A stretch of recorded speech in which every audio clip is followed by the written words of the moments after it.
Hai, hello, Assalamualaikum. Dalam video kali ni aku nak bercakap pasal sebuah filem animation tahun 2019 yang aku baru tonton dekat HBO Max. Okay, ini adalah movie terakhir yang aku tonton dekat HBO Max sebelum HBO Max keluar daripada Astro. Selepas ni kita akan cerita lain lah, macam mana nak langgan Astro, HBO Max, pack mana apa semua tu.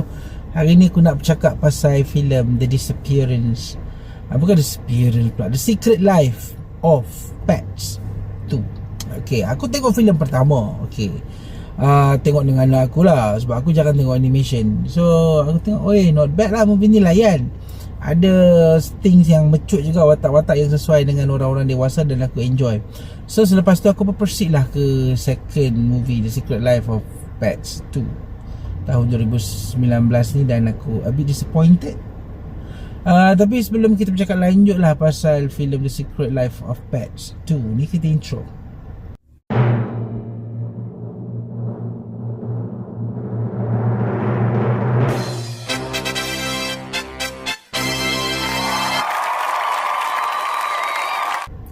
Baik, The Secret Life of Pets 2. Okay, movie ni adalah sebuah movie yang bagiku tak penting langsung, tidak ada storyline yang bagus.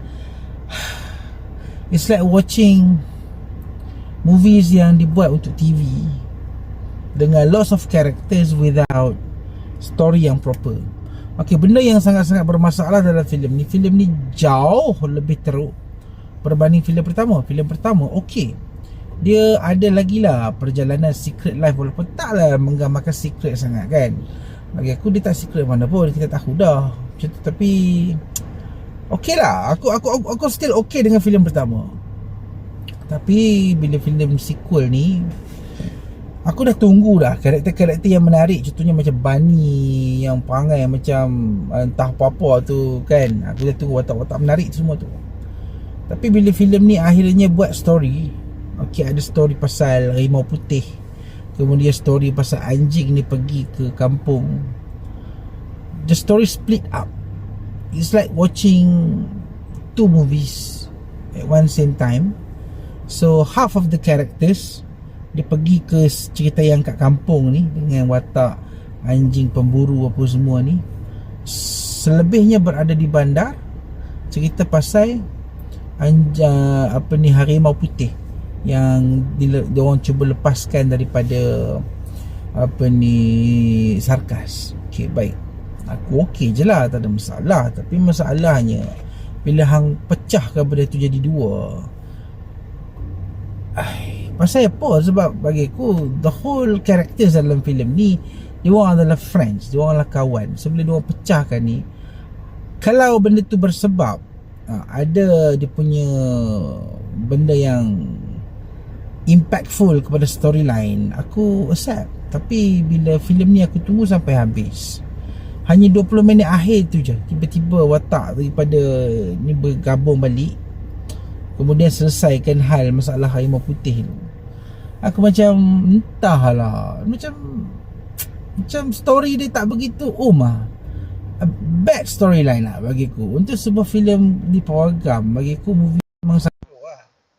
So macam tu lah aku nak cakap, yang movie ni adalah movie yang agak disappointing lah. Sebab aku expect filem ni sama kualiti dengan filem pertama, tapi bila aku tunggu sampai hujung, movie ni macam tak apa-apa.